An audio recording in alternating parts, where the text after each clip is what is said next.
মাঝে মধ্যে সংসারের কাজে মন বসাতে পারি না, তবুও কিছুই করার নেই, সংসারের কাজ তো করতে হবে। তার উপরে যদি জামাই বেটা বলে যে কি করো, বসে আছো নাকি, যাও কাজ করো, কাজ হয়নি এখনো, তার আবার ফোন দিয়ে এই ধরনের কথা বলতে হবে, যাও এখনো কাজ শেষ করো গিয়ে ঝটপট করে। বলেন তো এই ধরনের কথা শুনলে কেমন লাগে? মেজাজটা গরম হয়ে যায় না? তো যাই হোক, অনেক কথা বলে ফেলেছি। আসসালামু আলাইকুম, সবাই কেমন আছেন? আলহামদুলিল্লাহ, আল্লাহ রহমতে আমরা অনেকটা ভালো আছি। নতুন একটা ভিডিও নিয়ে আপনাদের মাঝে চলে আসলাম। তো যাই হোক, কথা বলছিলাম যে সংসারের কাজে মাঝে মধ্যে মন বসাতে পারি না। তো তারপর আপনাদের ভাই আমাকে জিজ্ঞাসা করে যে এখনো কাজ শেষ হয়নি। তো যাই হোক, এই ভিডিওটা তো সে দেখবে, তো আমাকে জিজ্ঞাসা করবে যে কেন এরকম কথা বললাম। তো যাই হোক, আমার কিন্তু মাঝে মধ্যে কাজের প্রতি এত বেশি মানে বিরক্ত লাগে, কি আর বলবো। মাঝে মধ্যে কাজ করতে একদম ইচ্ছা করে না, তবুও কি করার, কিছু করার নেই। যেহেতু একা মানুষ, তো সব কাজ তো একা হাতে করতেই হবে। তো একটু সময় নিয়ে করি, তো আবার ভিডিও করি, সেজন্য আরো বেশি লেট হয়ে যায়, সেজন্য আরো তেমন একটা কাজ করে উঠতে পারি না। তো যাই হোক, কিছু মাছ নিয়ে আসছিল। এই মাছগুলো 4-5 দিন আগে নিয়ে আসছে। তো আমি এত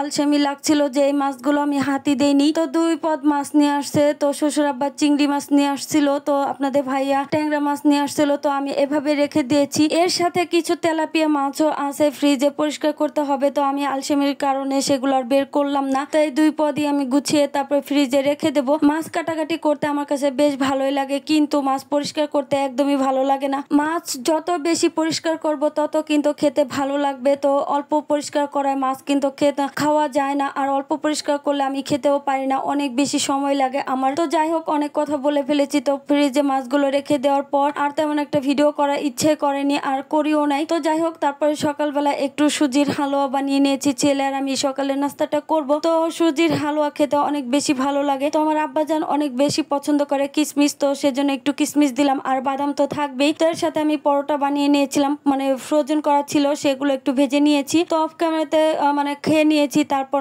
অনেকটা সময় অফ ক্যামেরাতে ছিলাম। তারপর দুপুরে রান্না করতে চলে আসলাম। যেহেতু মাছ পরিষ্কার করেছি, তো একটু তো মাছ রান্না করতে হবে। তো আমার আব্বাজানের জন্য বিশেষ করে এই মাছটা আনা, ট্যাংরা মাছ। তো আমার আব্বাজান অনেক বেশি পছন্দ করে। তো এই মাছটা কিন্তু কষিয়ে রান্না করলে কিন্তু খেতে ভালোই লাগে। তো আমি কিন্তু সবসময় মাছ ভেজেই রান্না করি। আমাদের বাসার সবাই ভেজে রান্না না করলে কেউ খায় না। তো আমি আমার আব্বাজানের জন্য বিশেষ করে আজকে কষিয়ে মাছ রান্না করছি। তো শ্বশুর আব্বা আমাকে জিজ্ঞাসা করছিল যে আজকে মাছ এভাবে কেন ভেজে নেও নাই। তো আমি বললাম যে না আব্বা, আজকে আমি একটু কষিয়ে রান্না করলাম আয়ানের জন্য। তো বললো যে ঠিক আছে, হয়ে যাবে খাওয়া। তো আমি বললাম যে একটু খেয়ে নেন। তো বললো যে কষিয়ে মাছ তেমন একটা ভালো লাগে না। তো যাই হোক, কি আর করার, কিছু করার নেই, যেহেতু আমি রান্না করে ফেলেছি, খেতে তো এখন হবে। তো আমি এই মাছটা তেমন একটা খাই না। তো যাই হোক, অল্প পরিমাণে আমি রান্না করে নিয়েছি। তো এই বাজারে গিয়েছিলাম, তো বাজার থেকে আসার সময় আমি 2-8টি শাক নিয়ে আসছিলাম। তো এই 2-8টি শাকই আমি এখন রান্না করব। তো এই শাক দিয়ে কিন্তু আমি ভাতটা খাবো, আর আলসেমি করে কোনো কিছুই রান্না করিনি। তো শ্বশুর আব্বা যখন শুনেছে যে শুধু আমি শাক দিয়ে ভাত খাবো, তো সে একটু মন খারাপ করেছিল, যে বললো যে কেন